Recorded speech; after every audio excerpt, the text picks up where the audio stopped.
কেউ বললেন কোডেড, কিন্তু জেন জি এর কাছে এটি নিছক বক্তৃতা নয়, বরং ভবিষ্যতের বিদ্রোহের শঙ্খধ্বনি।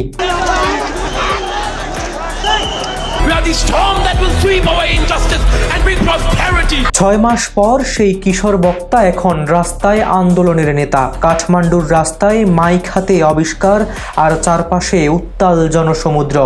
তাদের চাপেই পদত্যাগ করতে হলো প্রধানমন্ত্রী কেপি শর্মা ওলি সহ শীর্ষ নেতাদের। জাতীয়তাবাদের নামে যারা দেশকে সর্বনাশে ঠেলে দিয়েছে, তাদের হাত থেকে তরুণ প্রজন্মকে বাঁচাতে হবে। বিপ্লবের সময় এসে গেছে। আবিষ্কার রাউতের আগুন ঝরা কণ্ঠস্বরে উত্তাল হলো নতুন প্রজন্ম। কেঁপে উঠল নেপাল। ভূমিকম্পের মতো সরকার ওলট পালট হয়ে গেল, কিন্তু এই আন্দোলনের আরেক নামও আছে, Sudan Gurung. The youth has won the protest, won over the country. The future is ours.